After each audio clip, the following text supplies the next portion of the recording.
the clinical intern in CanCare, which was a center for senior care at Kochi. And she also has experience as a social worker intern in the Institute of Mental Health and Neurosciences, Calicut. And she's also completed her fieldwork training from Kasturiba Gandhi De-Addiction Rehabilitation and Research Center in Coimbatore and the Ganga Spine Injury Rehabilitation Center also in Coimbatore. And she's also volunteered in several national level seminars and programs. A warm welcome to you, and we are waiting to hear from you to take us through the psychosocial issues in palliative care.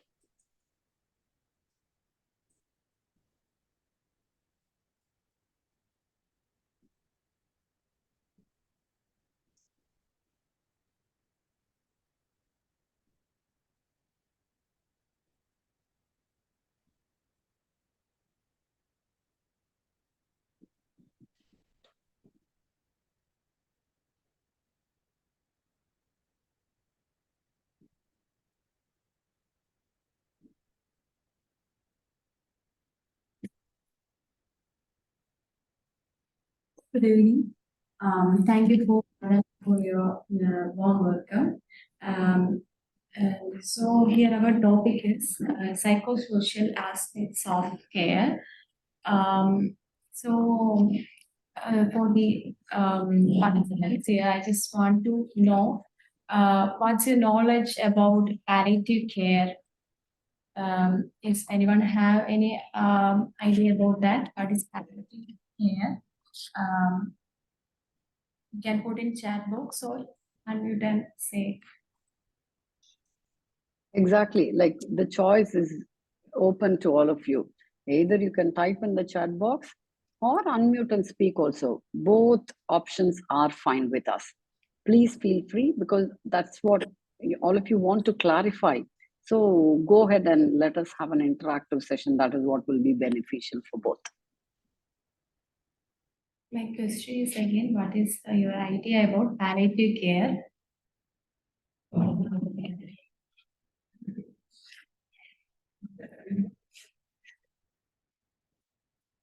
Ma'am, I can't see Neelavati ma'am raised her hand.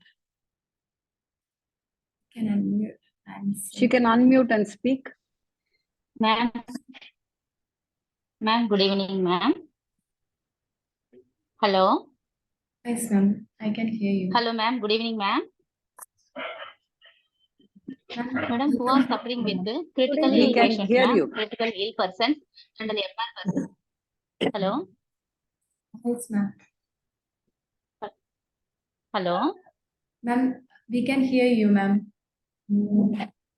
Ma'am, who are suffering with critically ill persons and who want to our help and need to them, we have to provide who are suffering with the physical, emotional, psychosocial, and spiritual problems.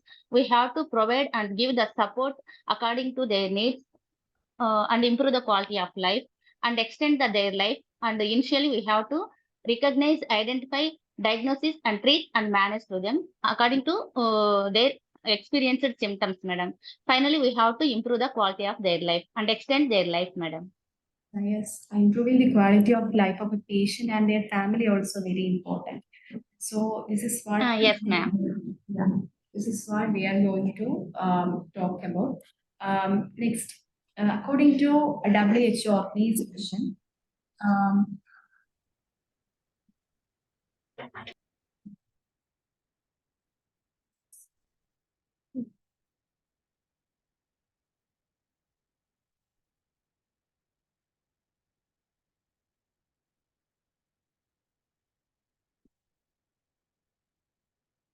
One second, ma'am.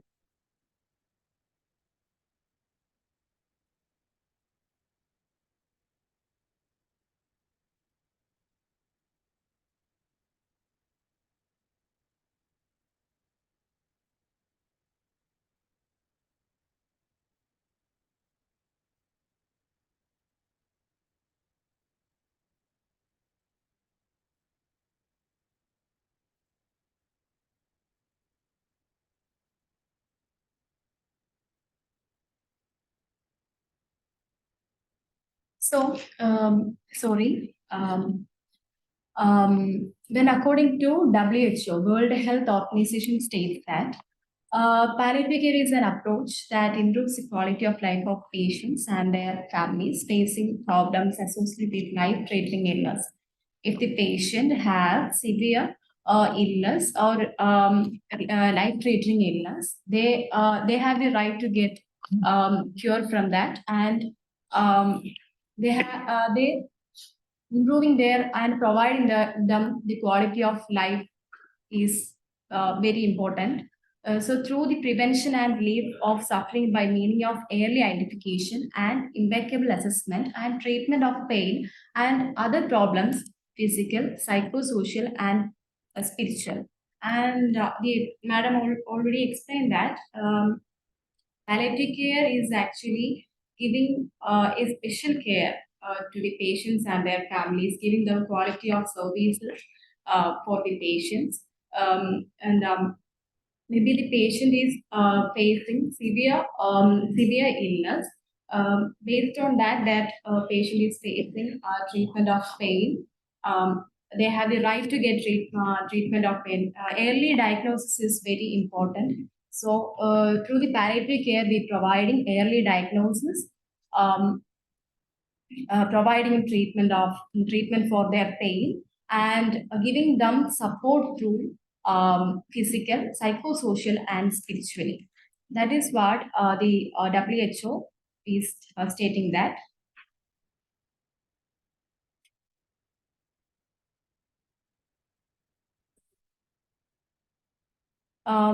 So why is psychosocial care important in palliative care? Did you have any idea about that? Why psychosocial care is important in palliative care?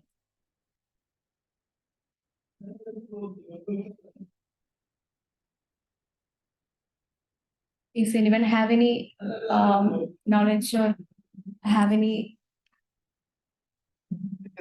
It's emotionally draining on the family and the patient himself.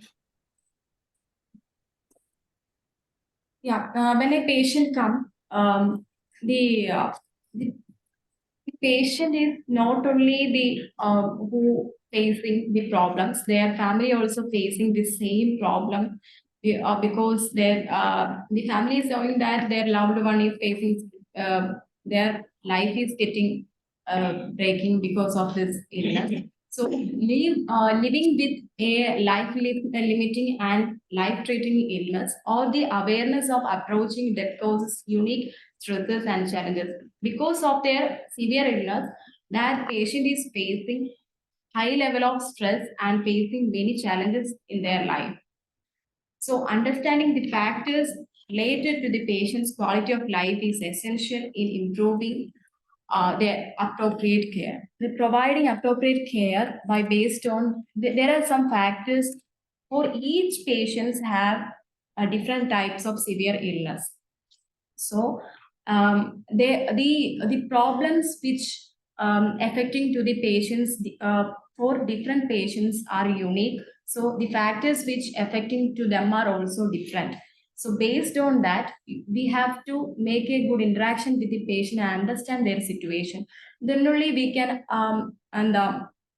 we can understand that how to improve the quality of that patient and their family. So through the psychosocial care, we can improve the quality of life of a patient. And when coming to the third point, social diagnosis and understanding of psychological, biological, social, and environmental factors operating on the persons in his situation. So based on not only the patient is facing the physical pain, that patient is facing many type of other pain. Many type of other pain will coming to the next slide. I will explain more about that. When a patient when come in front of us, we have to understand that if that patient have any psychological issues, what family background they were coming, if they have that patient have any social or economic issues, if the patient have any environmental problem, they are the factors which, what are the factors of problems which affecting them. We will have be aware about that. That is what mainly the psychosocial care is taken by social workers, and then after that it will go to the doctors and next level of treatment. So when to a palliative care setting, when a patient come, firstly we just know what type of background that patient is coming. So then only we get a, first of all, we make a goal about the patient, about the overall theme about the patient. Then only we get into the treatment. Then only that patient get a quality care from us. A serious illness disrupts individuals' thoughts and feelings, relationships, social and spiritual supports, financial stability, and spirituality. Is when a patient have any spiritual illness, it automatically affect their thoughts, their perceptive, the way of thinking, all will get changed because they are um, changing to their life is getting changing because um, they, through their normal life they are getting changing to their sudden changes they can accept. If anyone know any aware about the stages of grief, 5 stages of grief?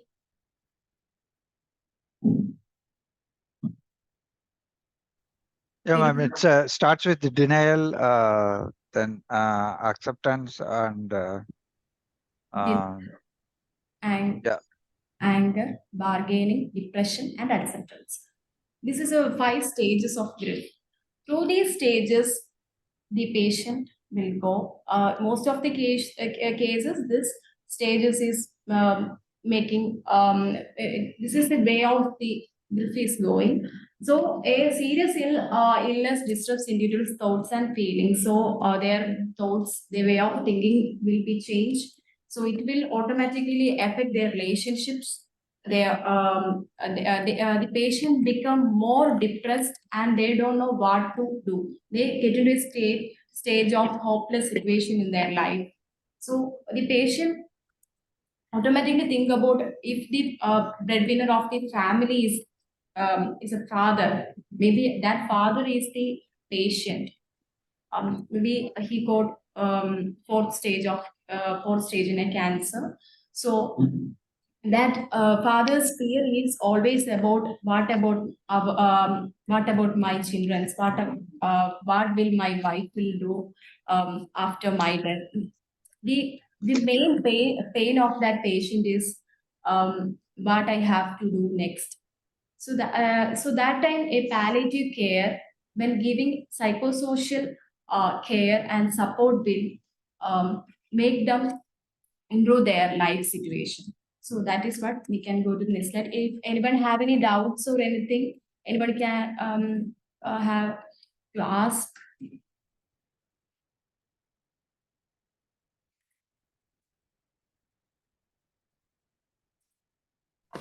Yeah, the medical care is also part of palliative care, we can say, or it's not part of medical care, the treatment actually. Medical treatment is also the part, but psychological support, emotional support is very important because medical support make giving them pain management, all these things may make them reduce their pain, but that patient have emotionally they get depressed about their future. They get into the state that very hopeless situation in their life. So that time they need emotional support, and it's not only for the patient, the caregivers also need that. Excuse me, dear. I will just also add on. I think his query. May I know who asked this question, please? I'm Prakash, Matthew. Okay. See, Shibu is enforcing and bringing out the importance of the psychosocial care, which also has to be part of the, that's why yesterday in the first 2 days we have been telling us multimodal management or multidisciplinary management. See, multimodal is different ways, multidisciplinary is different department doing treatment in different aspects and different ways. Okay, so that is what, but I think what he was asking, Shibu, was cancer treatment. Am I right? I just want to clarify that because he asked treatment of the issue. Is cancer treatment part, is that what was your question, Mr. Prakash?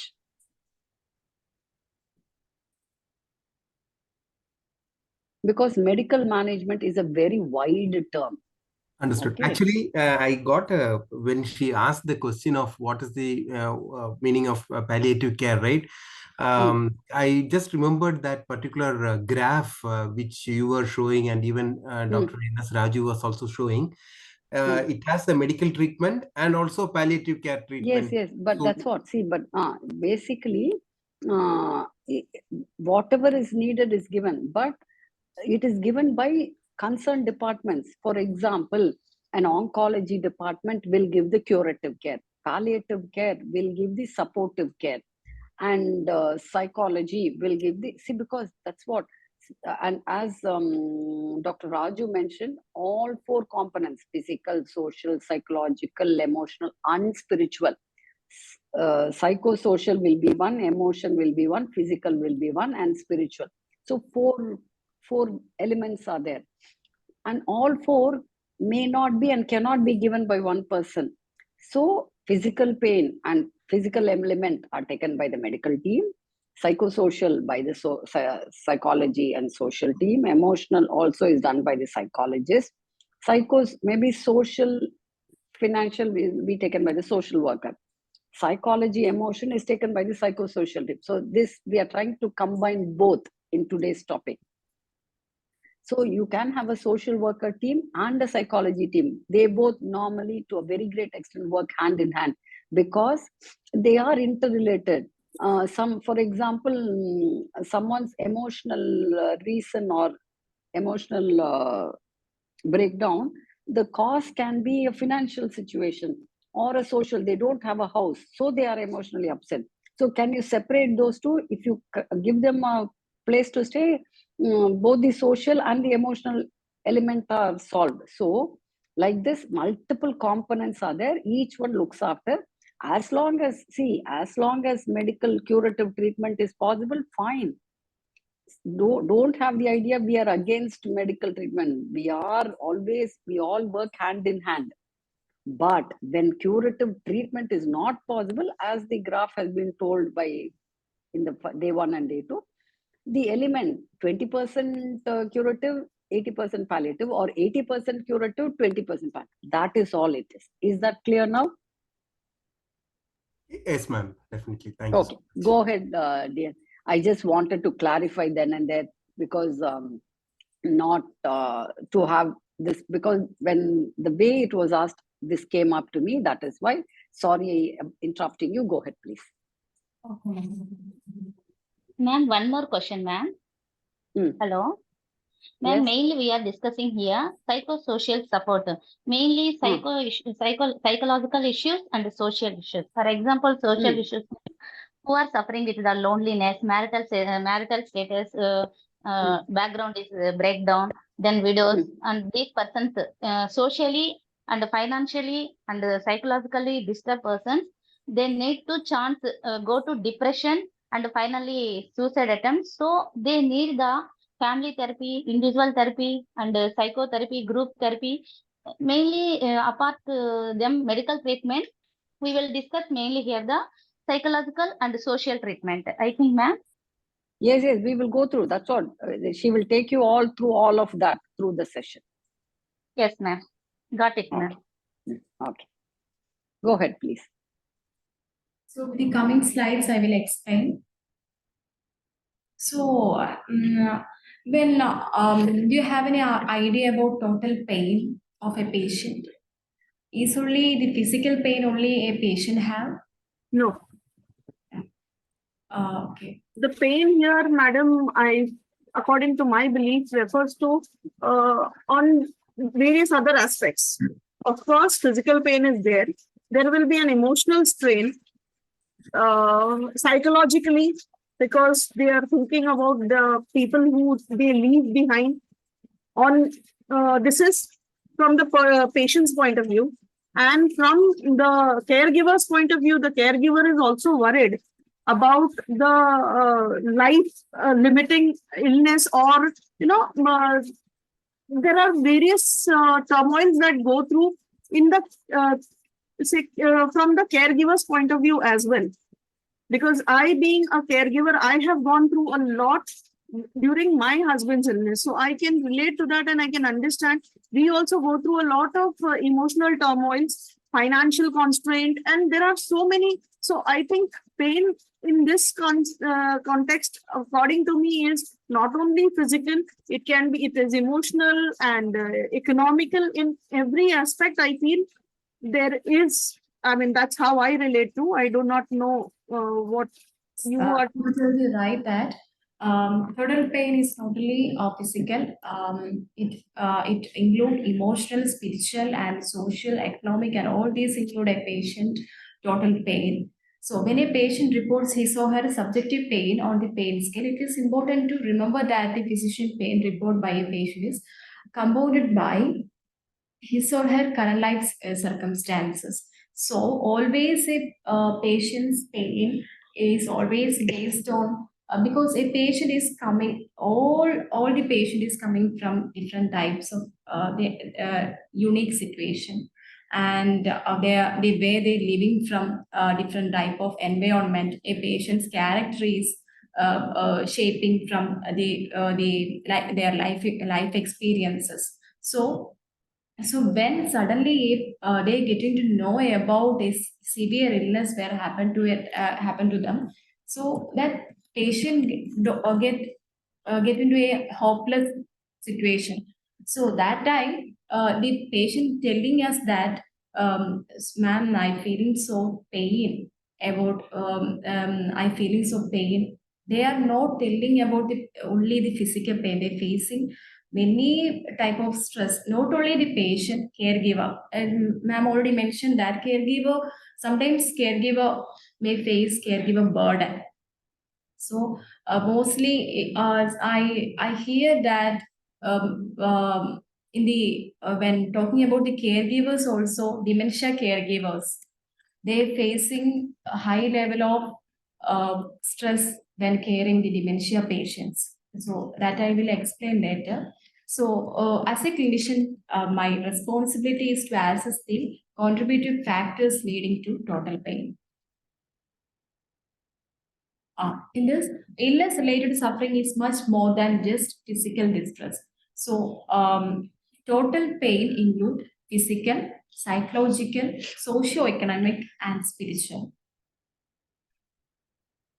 So by taking assessment of a patient, when taking to know about the background, or to know more about the patient. So when interacting with the patient, we must have to observe we have to keep our level of tone, the way we speaking is very important. Very calmly, we have to talk to the patient and understand their problems. First, we give a good attention to the patient. Take listen to the patient, what the patient want to say. Give them space, and aim of assessment is very important. Then only when giving them some space to speak, only they will open up to us. So then only they will say what is in their mind. Maybe they will not say their pain to their family members. Maybe they're getting a space to say us that, I don't know what to do, ma'am. So give me some space. Or sometimes caregivers also says that, I have a case that when I am working in medical college, so I have a case, one patient, one cancer patient. Already that patient have is disabled patient. So he got married to a woman who is already blind. So when he got a severe illness, there is only one family member to help him. That is his sister. So sister already have her own family. She also have her own issues in their family. So that time she don't know what to do. She coming in front of me and crying that, Madam, I don't know what to do. My brother have the serious illness, but there is no one to take care of him because the woman he married also blind woman. So what I have to do? In that case, in that time we giving some support to that the person who's sitting in front of us. So taking the assessment when most of the cases when informant is always the caregivers, the caregivers can only understand the situation what the patient have. So some aim of assessment is to identify problem areas which result from illness and may influence the well-being of patients and their families. So understand the patient's problems, what are the factors which affecting to them is very important. So when assessment involves collecting information, identifying and honoring strengths, resources and needs, we have to respect their needs. Never give any sure about I will do it for you or make them any promise or anything. Say that, ma'am, I will look. I have to respect their needs. They maybe sometimes they have no strength to tell. In another experience, I got a case that one caregiver whose patient is cancer. Already that patient is also disabled patient. In that time, they getting to know that her husband have cancer. So she don't have any voice to talk. That time, just she is crying. That time, I also so that time I didn't take the psychosocial of that patient. So we should have aware about the patient situation, patient. We always be aware about what time we have to talk to a patient in this type of situation. So that is what the person who taking assessing a patient and their caregiver. So assessment and the gathering of information is an ongoing process. The selection of goals and interventions depends largely on what is being assessed. The psychosocial need of patients and family caregivers often change over the course of illness. So different severe illness patients have different types of needs and different types of problems. So we can go to the next slide. So what are the source of information? So I already mentioned that most of the cases, the informant is always the caregiver. Most of the cases, caregiver is the informant. Sometimes only it will be the patient.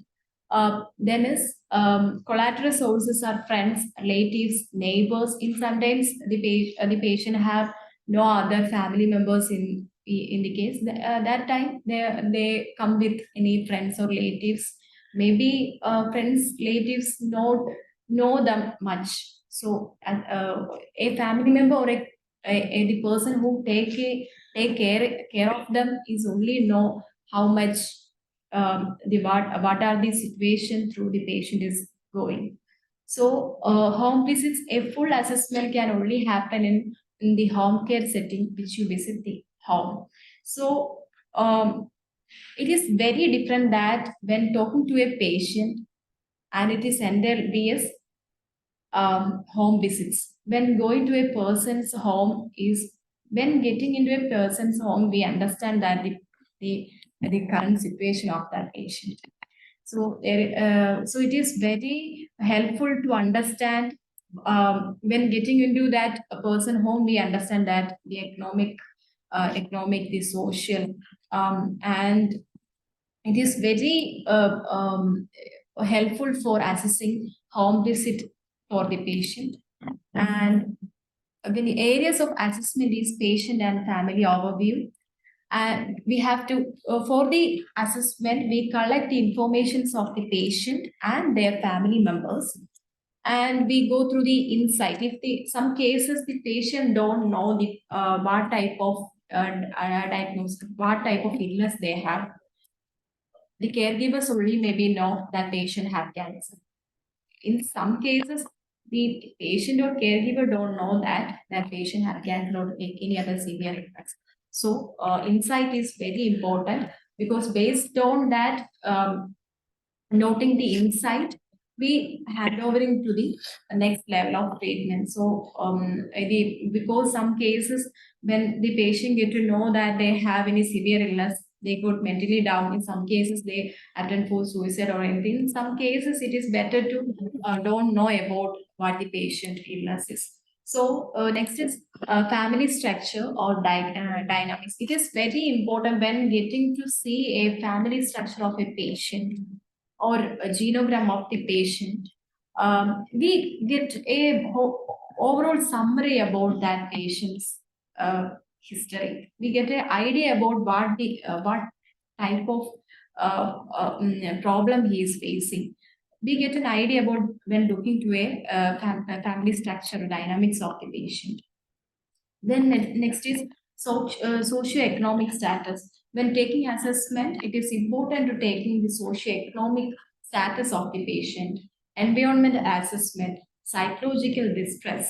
If the patient have any psychological issues, or sometimes some patient already a patient with severe illness, patient is have multiple disorders, or maybe that patient is taking a psychiatric medications, or in some cases. So in that time, we also notice that also spiritual impact of illness and the interventions and plan.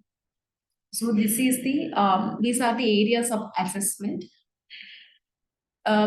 Next is patient and family overview. Here I already mentioned that basic demographic details is very important, and occupation before and after of illness. Most of the cases, the patient get into a severe illness, that patient can't go to any job or anything. So that time, we just know that the patient have any job before and after the illness.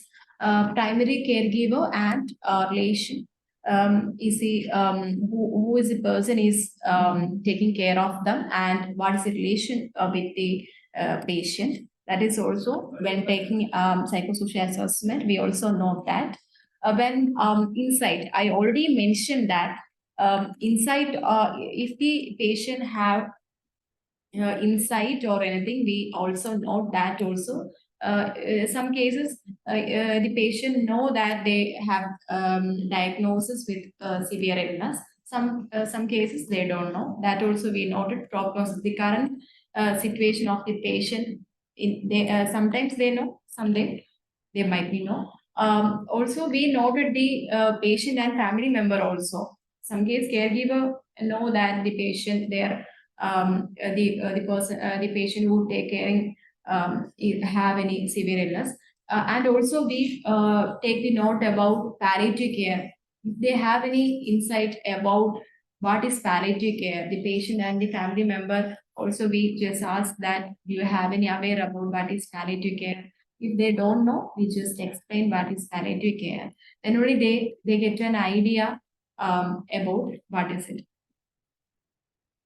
Family structure and dynamics, genogram, family structure, a family tree. We also call it as family tree, genogram, family dynamics, support system. It is a support system. History of illness in the family. If in taking a genogram of a patient, we can identify that if in their family members anyone have any illness or anything, which when looking into a family tree, we can understand that. So genogram or family tree. Actually it is founded by Murray Bowen. It is graphical representation of person's family over at least 3 generations. If when taking a person's genogram, at least we have to take 3 generations.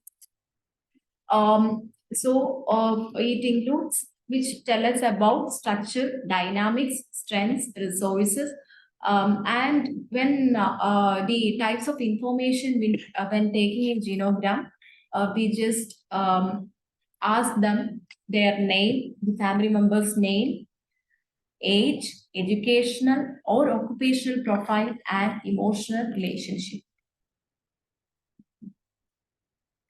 So you can see these figures and shapes are here. If anyone have any idea about genogram?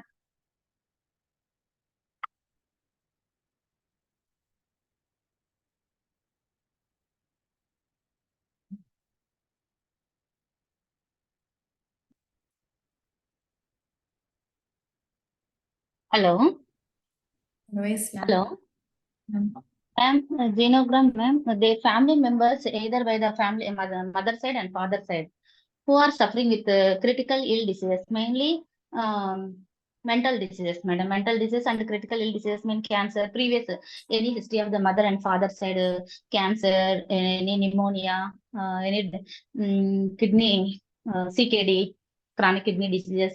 This all diseases we have to evaluate along with the mental retardations, even any mental issues suffering with the mental issue in their family. This all will be come under this genome, madam. Yes, ma'am. See, basically, it is a diagrammatic representation. All what you said is right. But what she is going to tell you is, see, so much of time it will take to write all that. We all have to see so many patients. So it's a graphical representation. That is what it's going Just to like the flow chart that we. So no, for everything, male, female, she'll take you through what it will be. Okay. It's a pictorial representation of. So in less words, you can put more material or information. All what she said is right, but in different ways. So she'll take you all through. Okay, ma'am. Ma'am, I will explain this chart also, ma'am. Few things. No, Yes, no, ma'am. that's what she's asking whether you know. So if you know, Yeah, ma'am. The triangle box represents. We can't hear you, dear.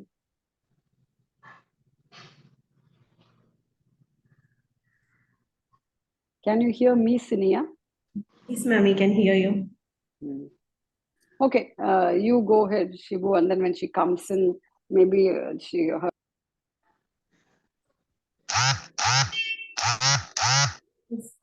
In this slide, I am going to explain. As the ma'am said that it's a graphical way of explaining how the summary about the family. So here, the square represents that person is male, and the circle represents that person is female. When that the male and female would legally married, we put a horizontal line like this. In between the square and circle, we put a horizontal line like this. That is means that person is married. And getting to the third shape, you can understand that there is a vertical line when crossing that horizontal. That means that they got separated. They are staying in different places.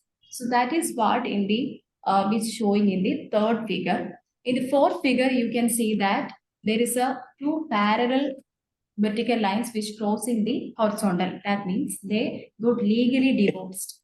These 4 figures is very important because when taking this is most common which is using in a family tree. So that is it. You have to know when we are when taking the family tree, it is very important that these 4 figures we are aware about this. And when getting into the other 7 figures, you can see that the first one is adopted child.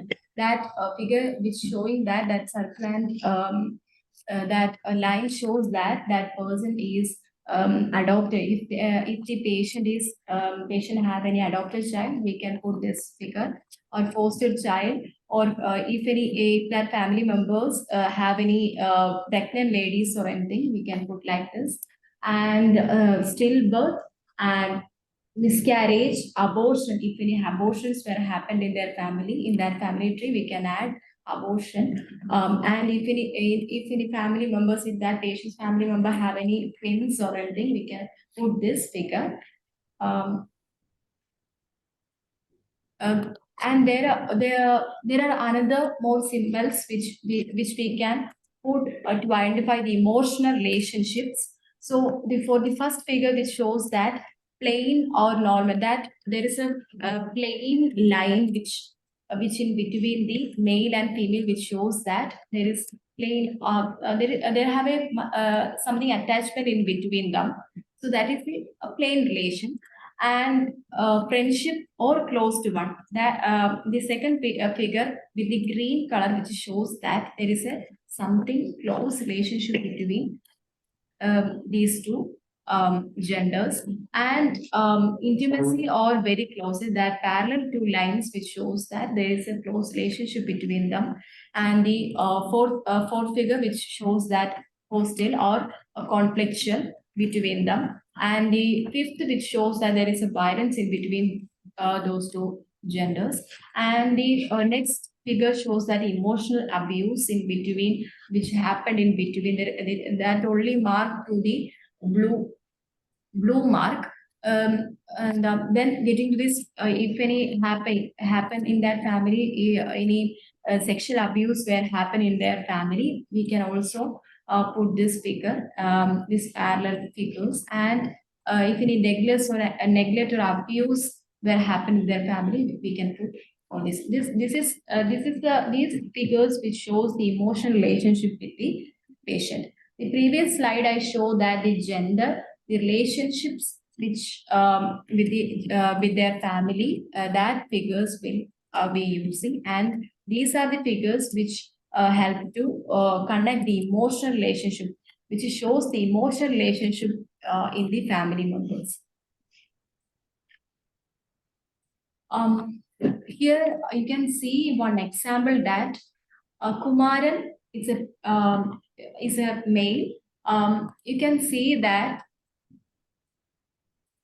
Kumaran is a male here, and he married to a woman. This cross line, or this cross shows in this inside of the square, shows that that patient is dead.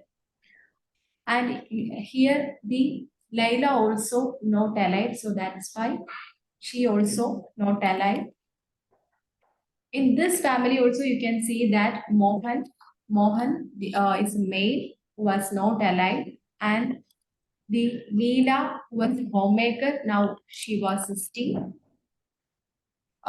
So here when going to the first family, Kumaran and Laila, they got legally married, and they have a son son called Shaji, who was 45. And here the second family, you can see that Mohan and Leela got legally married, and they have a daughter called Sindhu, who was 40. Here you can see that these lines, which shows that this is our patient. This Sindhu is our patient. Here you can see that these two lines, which going to two males here. So according to this, Sindhu married two males because firstly she married Raju, who was a coolie, but he is not alive now, so that is why there is a cross in that square. And from her first marriage, she have a child called Saran who was now studying in 11th standard, and in the second marriage, after the death of the Raju, she married a male called Shaji, and from that relationship, she have twins, Amal and Vimal. Now they were studying in 8th standard. So you get an idea about what's the problem. If anyone have any doubts or anything. Here the Sindhu have two, she married two person. One is Raju. Firstly, she married Raju, but after, maybe after his death, she married a second person, Shaji. Through marrying Shaji, she have 8 twins, Amal and Vimal, who were now they were studying in 8th standard. So anyone have any doubts or anything? I have doubt in the previous slide.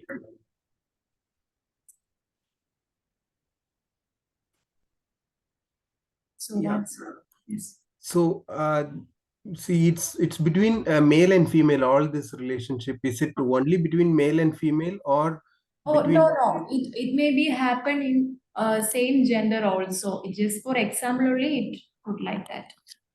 Oh, okay. So this kind of emotional relationship we have to mention between that patient and other relations. Yeah. Any relation between a mother and a girl child. Maybe mother have a special if a mother have 3 children, maybe that mother have a special intimacy to her second child. So we can put a line based on the relationship between them, the emotional the relationship between them. We can based on their we can put what is the emotional relationship between that mother and that second child. Okay. So between the patient and other people, right? Other family member, not between. So if a patient is there and between the patient's parents, if their relationship is hostile or violence, then should we mention between the parents this kind of relationship? Sir, that will coming to the next slide. So Okay. that time I will clarify that. So this is what now I will explain that the same family that in the previous slide I explained.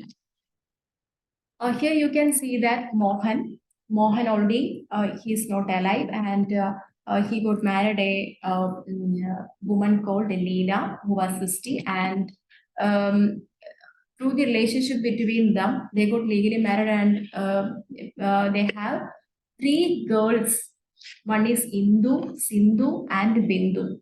You can see that this are already asked a question that here the Leela have a special intimacy to this patient. This is a patient, Sindhu. So there is a special caring or love to this Sindhu. So that is why there is special attachment to this person. So that is why we put a blue color mark. So that is what explained. And here, the Indu, Sindhu, and Bindu is the 3 children. Here, the Indu got married to Mani, who was 47, and Bindu got married to who was 43 years old, Ravi. And here they have no children, and the Sindhu who married 2 persons. First one, he married Raju, who was a coolie. I already mentioned in the previous slide. And they have one child called Sharath. Now he is studying in 11th standard. And in the second marriage, she have twins, Amal and Vimal, now studying in 8th standard. Here you can see this green line. This green line which shows that there is a special close attachment between them. That is what you can see in this slide. So here Indu, Sindhu, and Bindu have a special attachment to each other. These are Sindhu siblings Hindu is Sindhu's sibling. And here you can see Sindhu have a attachment to the son who was from her first marriage, Sharath. And here you can see that in the Sindhu's second marriage, Shaji, who have a special attachment to this Amal and Bimal. That is which marked in display in blue color, Amal and Bimal. And here you can see that there is a line which going through this Bimal and Sharath. That is, Bimal is Sindhu's second married son, one of the son in her twins, and from the first marriage he have a son called Sharath. There is a special close relationship between them. That is what mentioned in this genogram. There is this line, this blue line, and you can see in the first family, that is Kumaran and Laila, they have two male children. One is Subhash, who was a plumber, who was working as a plumber, and Shaji. Shaji was the second husband of Sindhu. So here you can see that Subhash and Veena. Veena is Subhash's wife, and Shaji here. Shaji's sibling is Subhash here. So you can see that there is a red color line is going. So that means that there is something violence in between. There is something fight or hate. Maybe there is some fight in between Shaji and these two, Veena and Subhash. And this line is also going to this Sharath. So that means Shaji don't like Sindhu's son from his first marriage. So we got an idea about the family. Yeah, that is the benefit of taking a genogram of a patient. Okay. Here you can see that this circle shows that here this circle is only coming to the portion of this family. Sindhu, Shaji, Amal, Bimal, and Sharath. So Shaji, Amal, Bimal, Sharath were staying only with this patient. The patient is our main goal. Okay. Here we only focusing to the patient. So that is why we only giving importance to the people who staying with the patient. Okay. So in this circle, you can see that Shaji, Amal, Bimal, Sharath, and Sindhu. So if anyone have any doubts or anything, kindly ask me. Ma'am, how do you represent if you have any close friends? Suppose the person has no family members, but you want to represent friends. Here in this family tree is only mentioning about the family members only. If any friends or anything, we are not only family tree means it's only our blood relations only be mentioning in the family tree. See, this one is normally done by the psychology assessment team. We don't expect you as volunteers to do this. Am I right, dear? That is all. You will do the assessment. You don't expect the volunteer to do this. Please clarify that for me. It's not nice, I guess. Hello? Am I audible? Yes, ma'am, you are audible. Yes, ma'am. So this is done by the psychosocial assessment by the psychosocial team and not by the volunteers. Is that right? Yes, ma'am. Yes, ma'am. The genogram is taken by our Yes. So basically for all of you is to know if you see something like this, because it's, as I told in the beginning, it's a pictorial representation. Just see one picture can give you 10 pages of information. If you write all what is there in this genogram in words, it will take at least 2-3 pages. Okay. It's a concise picture-wise representation, which is done by the psychosocial team. As volunteer, if you see this, if you know what it is, just what you all have to gather is just the information. You are not going to be expected to do all this. So you need not by heart and learn all this. for you, if you see this, if you see a red curvy line, there is some broken relationship. And if you see a cross inside a male or a female, they are not alike. So those type of information, if you gather, that is more than enough. This is just to see so much of information is all put easily in one picture. That is what is like a take home for all of you. Go ahead, dear. Okay. Ma'am, I just share this because get an idea about how a family tree will be. So that is why I just share this. No, definitely. This is very important, dear. I'm not telling, because some people, when they were asking question, whether I thought they shouldn't think that they have to by heart and know all this. So for that clarification only I said, so that for them, it is to be aware and know it. That's more than enough. Because in this group, there are mixed group of people. There are some non-medical people also in it. So that is why I was trying to explain. Because sometimes it becomes overboard. They shouldn't think, why have I got to learn everything to do something? So just to ease that off, that is what I'm doing. Nothing more than that. It is very important. As I said, 3-page written information you have said in one small half page. Okay, that's no problem. Go ahead. We should be able to interpret it. Right? Exactly. That is what, well said. You should know to interpret it.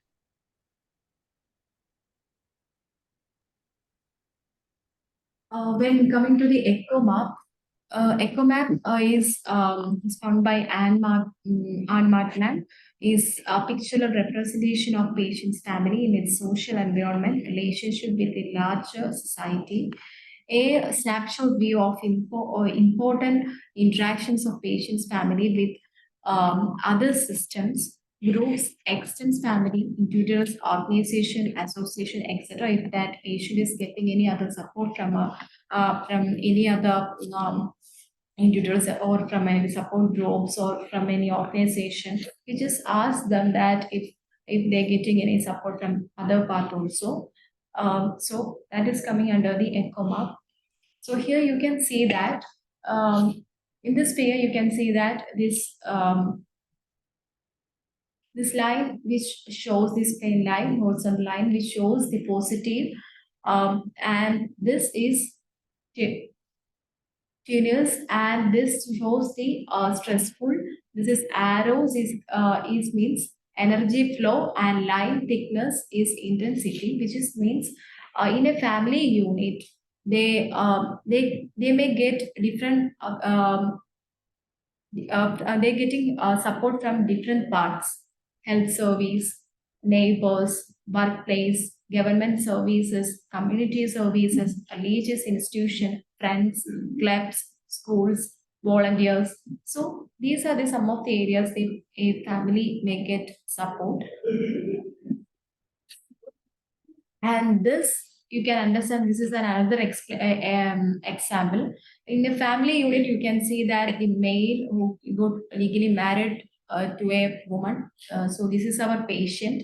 They have 2 children. One is, the elder one is male and the younger is female.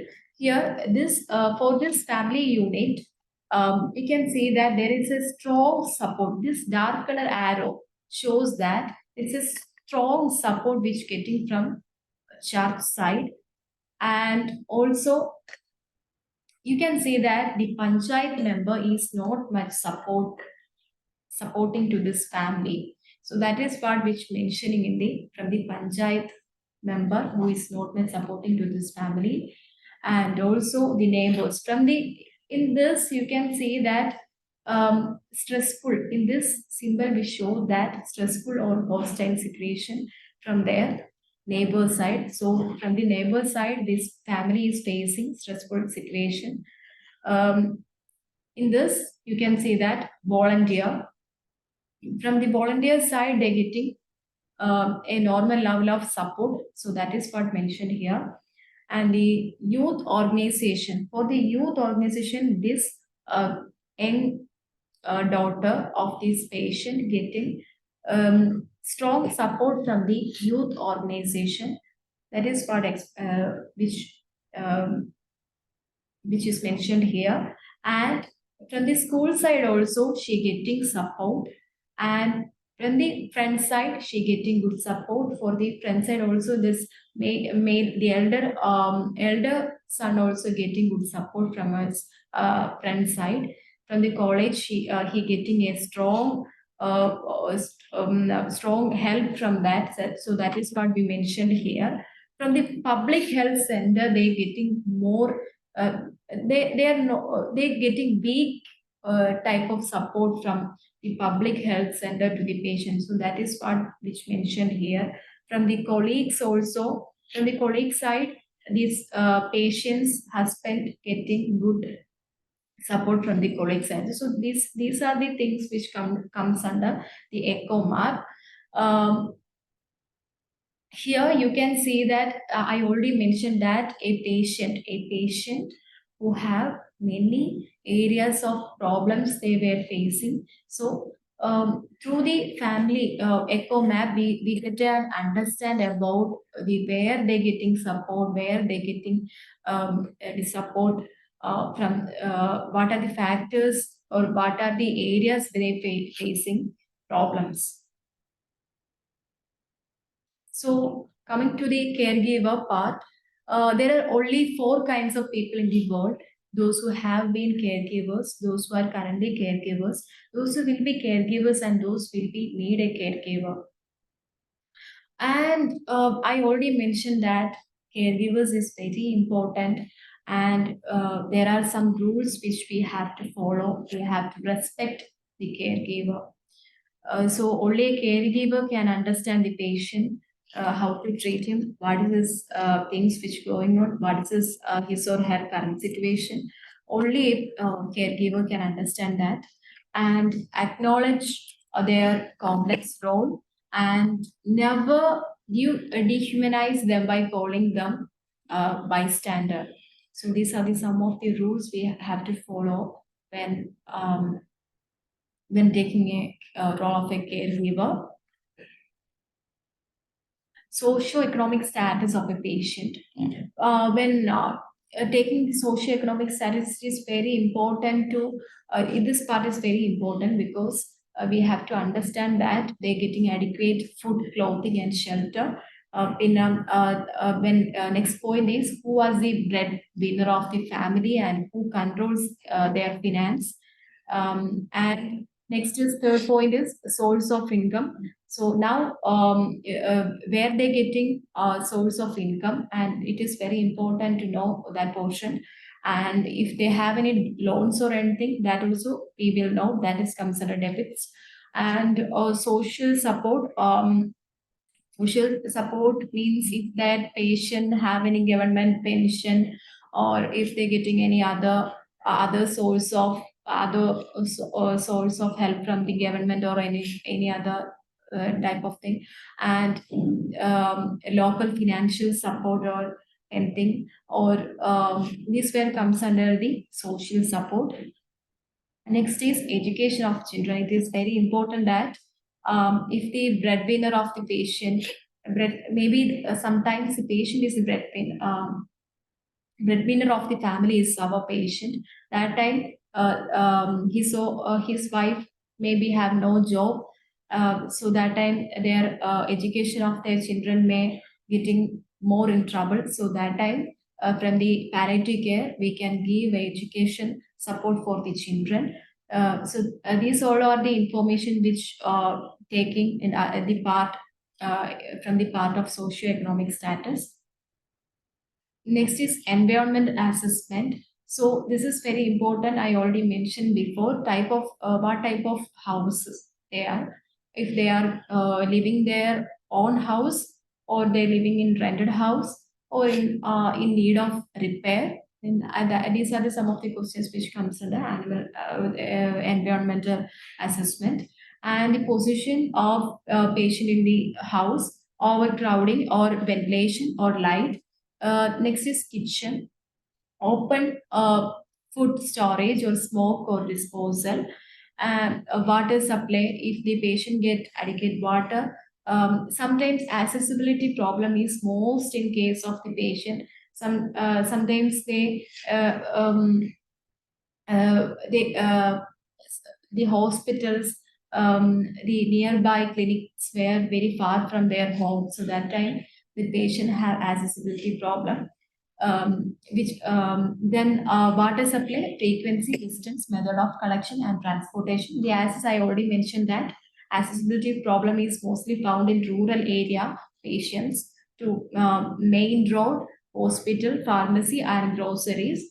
In most of the patients which may be coming from rural areas, so that time they have accessible problem of in any serious situation when they have they have transport problem, maybe get to the hospital, or hospital may be far from their home, so that they facing many difficulties based on that. So getting all these things, we get an idea about if that patient is facing any environmental issues.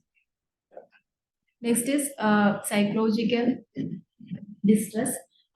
In this case, we just know that patient, in some cases, I already mentioned before that, in some cases the patient is facing, some patient have multiple disorders. Maybe that patient is a cancer patient. They also have, they also taking psychiatric pills also. So in that type of problem, we just get to know about that. So that is the things which comes under mental health. Emotional well-being, if that person is emotionally stable, or if he or she, the patient is weak, or that is the things which comes under emotional well-being. Anticipatory grief, that I already mentioned about grief, and coping mechanism. These were the things which comes under psychological distress. Spiritual assessment. In the spiritual assessment, there is a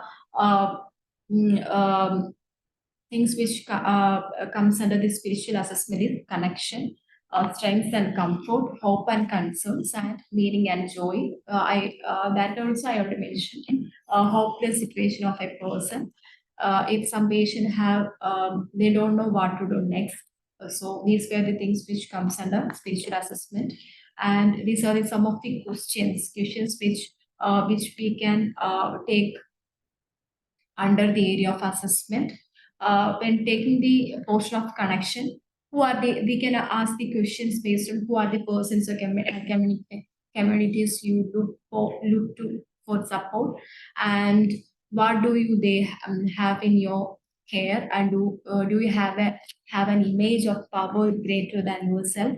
Have your life situation now affected your feelings about yourself, your faith, or your relationship? And these were the questions we can ask to the patient or the caregiver.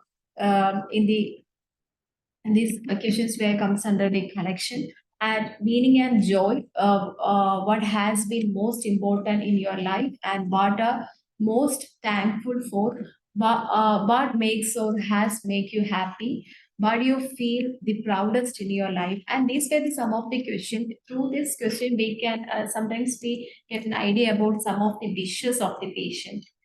Sometimes here there is a very happy thing which happened in here is that here is social officer who just taking assessment of that person. That patient told that patient want to see last wish of that patient. Already that person is in facing severe illness. That patient told that he just want to see rain, and by seeing the rain, he just want to sit by seeing the rain and eating a small snacks mixture, a Kerala snack. Do you hear that about snack named mixture?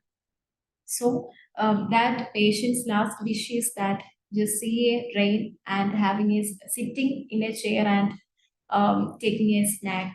So in that time, that social worker requested to the higher positions, and they allowed them to do the resources which needed for making his wish to real. So that time, that social worker go for that, and she make a artificial rain and make a chair by seeing, make a chair set up in front of that and make him sit there and give a snack and coffee. So these are some of the examples I can share. So through this assessment, we can understand that if that patient have any final issues, or what are the things which making them, all these things where comes under this picture assessment process. And strengths and comfort. Is there anything that is comforting to you now, and what help you get through difficult times in the past, and or what is your source of strength now? So these were the questions which we can ask, things which comes under strengths and comfort. When talking about the hope and concerns, we can ask the patient the questions like, is there anything that you hope for, or is there anything that you feel unfinished? So these were the things, important things which comes under areas of assessment.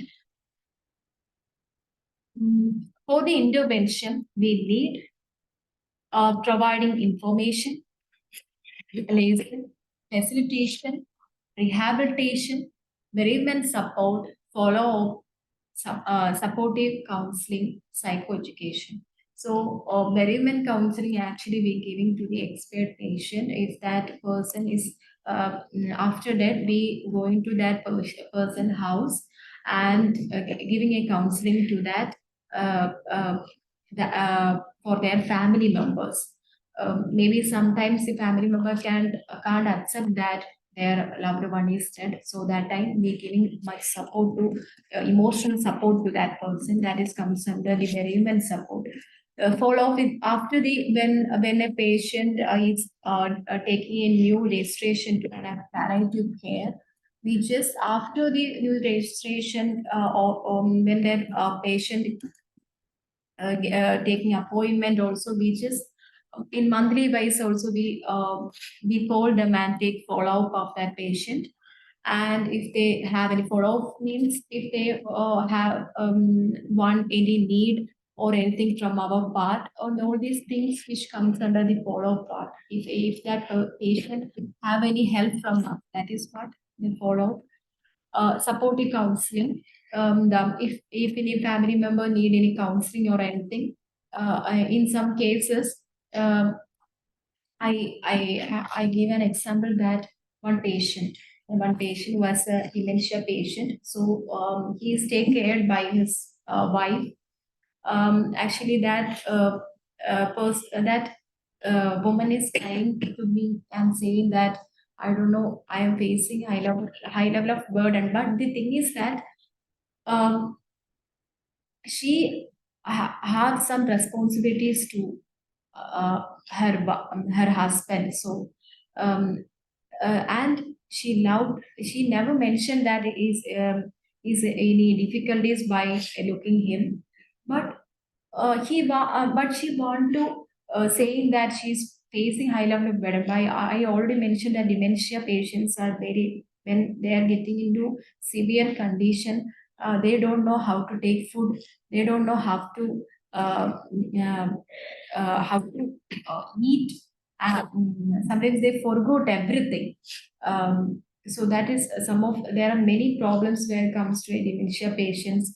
So the caregivers facing a high level of burden. So that time, that's only an example I'm telling. Sometimes supportive counseling to the patients and caregivers also we were giving, and psychoeducation and providing information if any have any.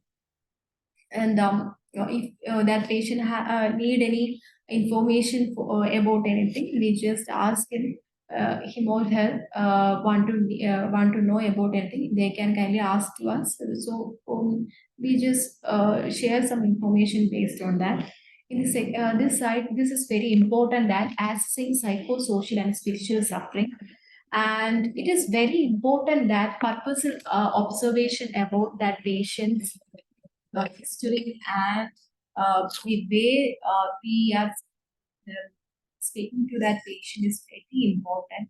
Very purposeful observation, and we need to keep purposeful conversation with the patient. Because the the patient who is sitting in front of us, they don't know, because maybe a high level of stress or a high level of depression they coming in front of us. So in that time, a purposeful observation, a purposeful conversation we have to keep. Assessment. When taking assessment, inaccurate or incomplete assessment, and we get into a goal that inappropriate goals and interventions. Here is a case study that a 56-year-old lady who was already diagnosed with say breast cancer patient who was in which is diagnosed in 2016, and she had undergone mastectomy, and that means that patient removed her breast and referred for pain management, and she looks very anxious and had no idea about what is palliative care, and she already have diabetic since 12 years before, and she already has CAD and fracture on her leg in 2019. Here, this patient is widow, and she is living alone in a rented house. That means she have no one in their family to support her. So in that case, this is one of an example which I can in these type of patients will coming here in a palliative.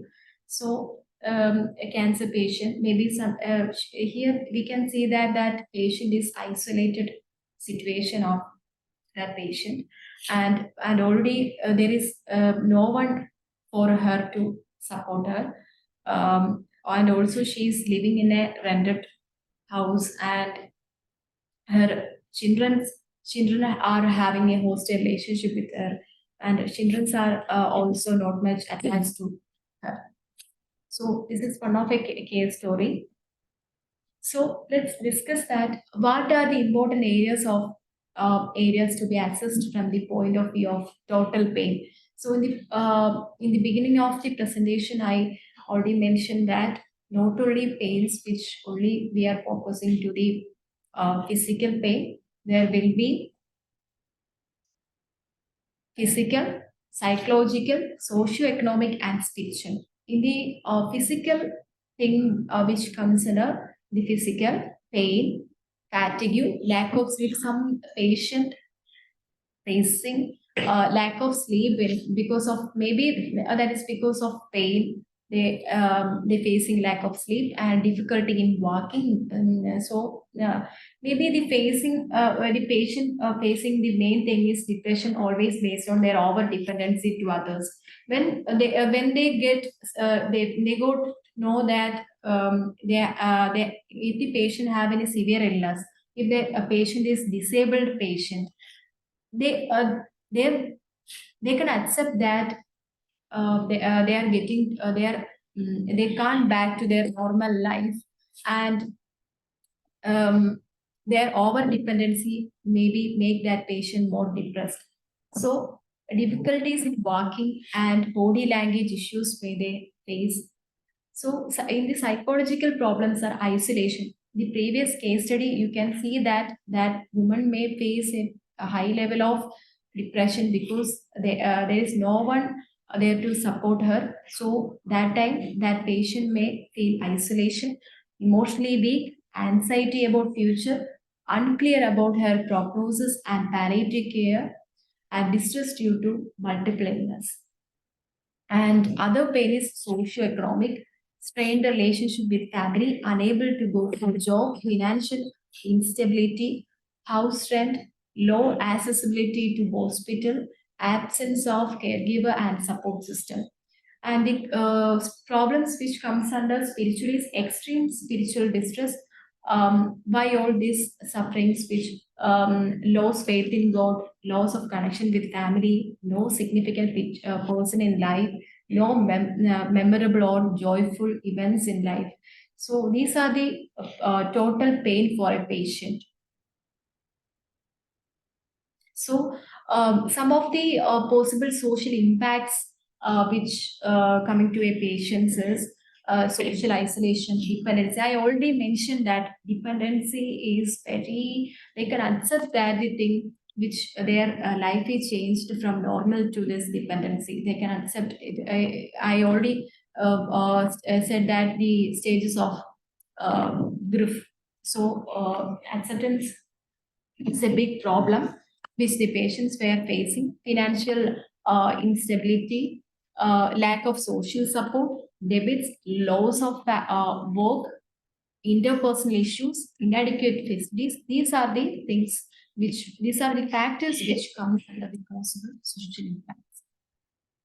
Other is possible psychological impacts are feelings of shock, uncertainty, hopelessness, anticipatory grief, poor insight, anxiety, suicidal ideation or wanting to hasten death, poor coping with the illness. So these are the some of the factors which comes under the possible psychological impacts, and the psychosocial and spiritual suffering is real. So, but can be difficult to recognize and treat. This can manifest as psychological complaints. So these were the peoples which comes under the vulnerable section. Living alone, the person who are living alone, which comes under the vulnerable situation, and elderly without support, single parent, multiple patient in family, victims of gender issues. That means domestic violence, physical, verbal, psychological, or sexual harassment. The other people were individuals with mental health issues, individuals with suicidal ideation, socially isolated, substance users in family, individuals in extreme poverty, lack of food, water, shelter, etc. So these were the peoples which comes under the vulnerable situation. Dignity. So we come to the taking this slide shows that the idea about dignity, the inability to acknowledge personhood, the insensitivity of not acknowledging personhood can be psychologically devastating. That is what dignity is. In this picture, you can see that I already mentioned that maybe the small things in someone's life is when we always focusing to the large dreams of people. Maybe it's not like that.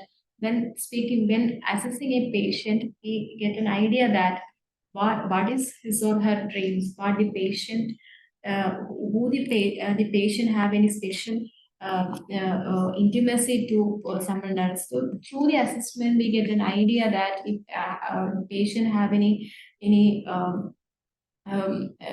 final dream or anything, is the patient have any things to share or anything.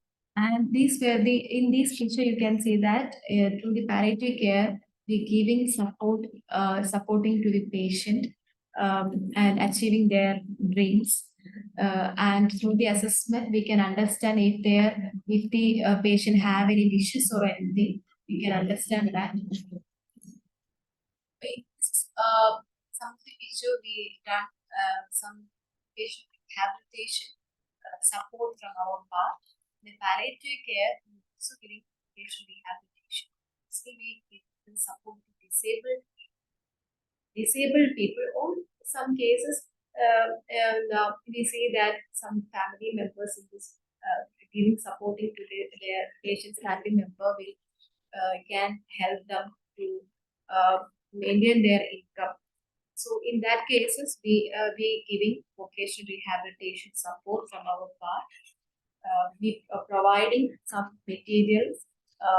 And so in the first picture, you can see that we provided some three goals for meeting their income, and sometimes we giving daily mission and the materials to make umbrella, and all these things we can help them to maintain their economic status. So vocational rehabilitation also comes under the palliative care.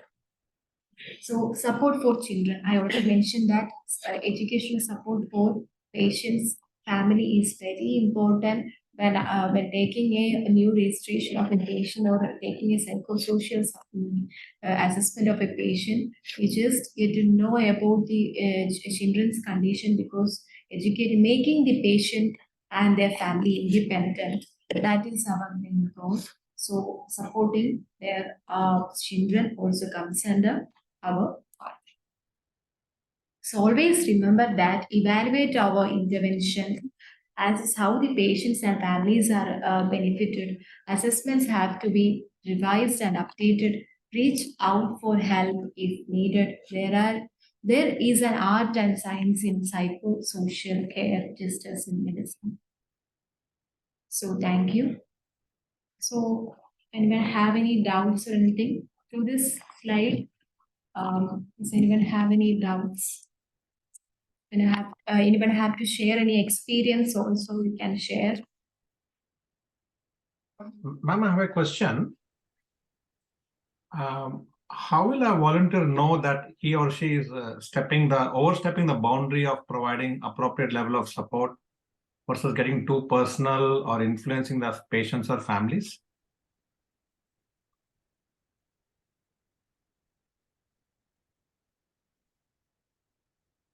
Sir, can you please explain? I didn't get the question. I'm sorry, okay. I posted the question, ma'am, in the chat. Maybe my audio is not good, so maybe you can help me with the question. I will read it for you.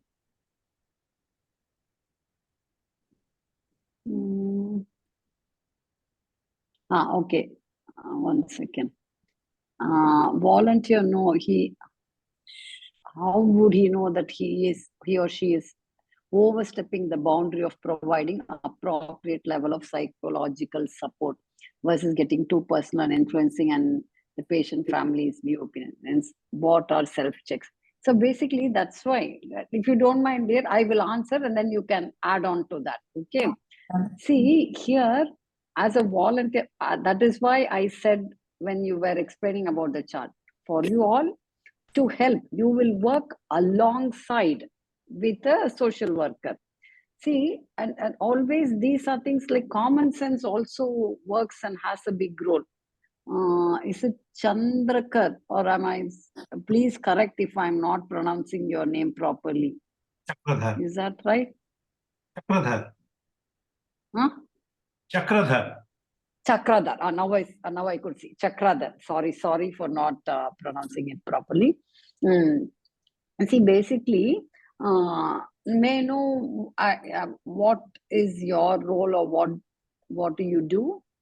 No, I'm an engineer by profession. I'm in future. I'm making a plan to transition to the social sector, and this is very close to me. And I've interacted with Dr. Raju, so I'm kind of motivated. Doctor?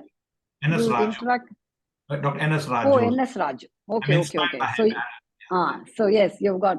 So basically, as I say, no, initial few years, I would say, for the safety of all of you, and also in the well-being of all of you, because none of you who all have a good intention to help should never get hurt.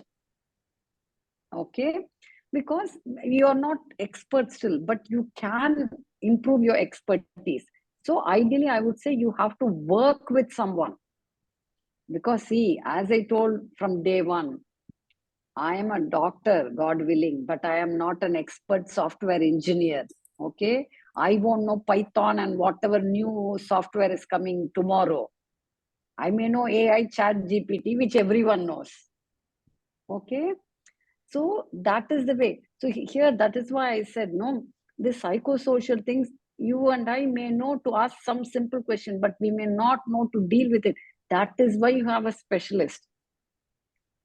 Okay, so you work hand in hand with the psychosocial psychologist or the social worker team. You're not going to go and do everything by yourself completely. Okay, for that matter, all of you have to see, you even doctors, we have psychiatrists, we have different doctors, and everyone is expertise in their own field. They become expert in palliative care also by training, retraining. That's why I said, like yesterday in my presentation, what did I say? How do we obtain our skill? Training, retraining, working, and getting hands-on experience. Same like studying from 1st standard to 12th standard and studying something.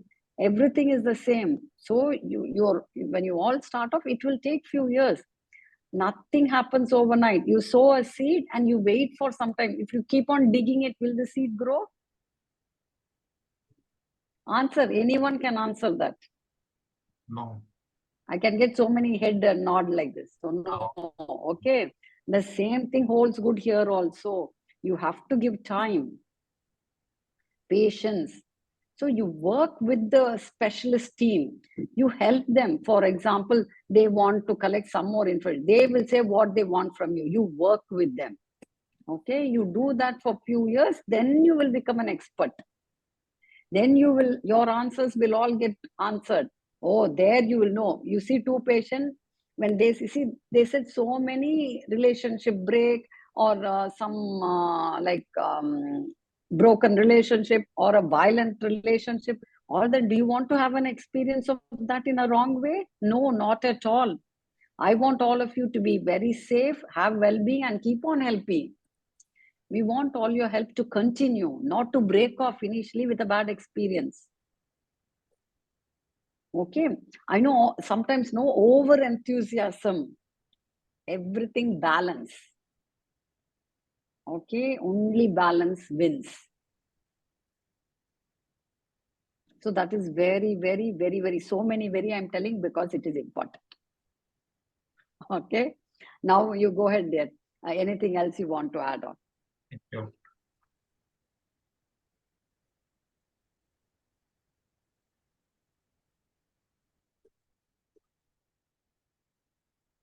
And here, not only the patient is not after the taking the psychosocial assessment of a patient. After that, when getting more information about the patient, we also taking the help from the volunteers. So based on the patient location and